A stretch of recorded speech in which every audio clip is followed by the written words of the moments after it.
It's important for humans to always explore. And like Lewis and Clark explored the trails to the west coast, we're now exploring space in low Earth orbit, and hopefully soon to different planets. And you can see we also explore new and interesting ways to eat food and drink water.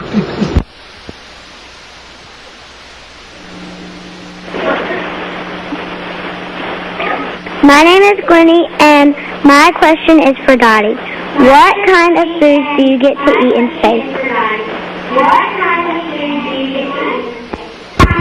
Well, we brought a couple of examples that I'm going to have people show you here. First of all, we have a fresh food locker, and so we've got some tortillas, but you can bring up apples, oranges, but anything that might only last a couple of days, that goes in our fresh food locker. And tortillas are really handy. You can put eggs in them with hot sauce. You can put peanut butter and honey on them. You can make chicken fajitas, so they're very handy.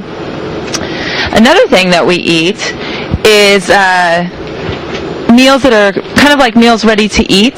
They're in a pouch like this. You just heat them up in our galley and just scoop it right out the top. No problem there. We have other foods that you have to hydrate in our galley. This is actually brand check cereal. It's got the milk. I don't think you can see exactly the milk in there, but you add 2 ounces of cold water and wait a few minutes, and voila, you have brand cereal. And I brought this item over. It's one of Stephanie's favorites. Some things just come in a package, and that's a brownie. I think Clay just stole it from Stephanie. But we have all sorts of different types of foods, and it's pretty good. I miss my salads and my vegetables from Earth, but other than that, I'm really happy eating space food.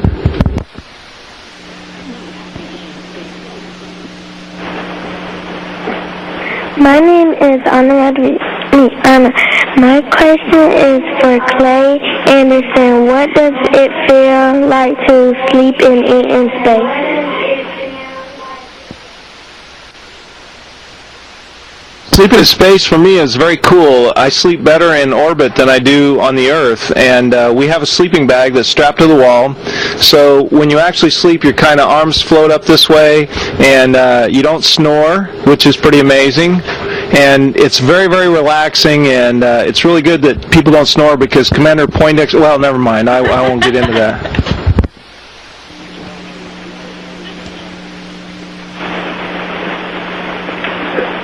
My name is Christian, and my question is for Stephanie. What is the hardest part about your job?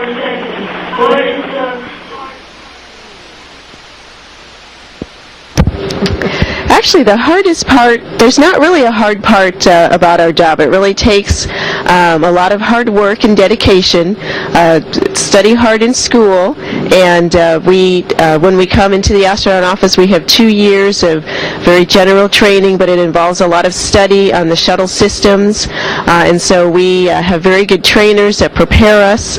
We are able to work out in our gym facility, and we have trainers that work with us for our workouts. So it's not hard, but it does take a lot of hard work.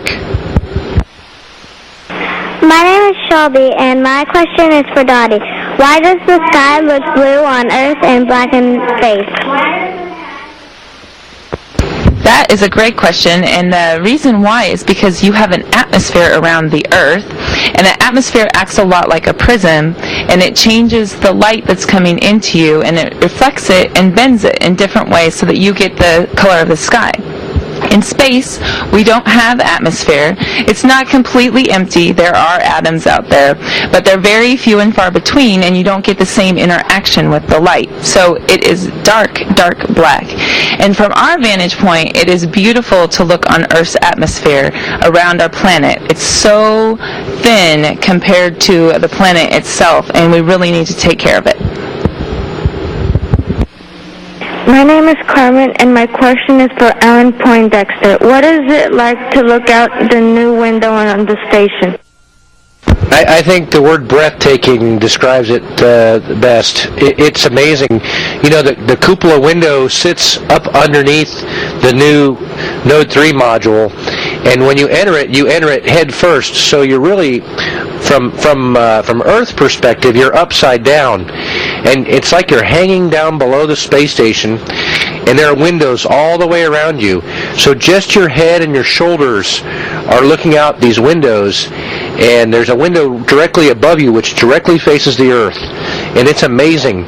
You know, we're traveling at about 5 miles every second. 17,500 miles per hour. So states go by in seconds, and continents go by in minutes. And we can fly from the east coast of the United States to Europe in just a few minutes.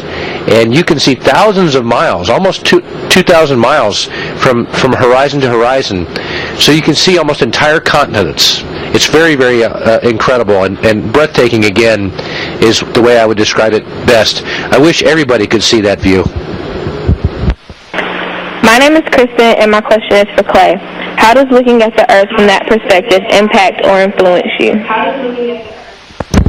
Kristen, that's a very thought-provoking question that I've been asked before, and it's an excellent question to ask, because I think if we could get more people on the Earth up into space to see our beautiful planet from here, I don't think we'd fight each other nearly as much. I don't think that it would be so difficult for so many of us to live together. So my hope is that someday more people will get this opportunity, because I think it will change everyone's perspective about how they view our planet and the people on it.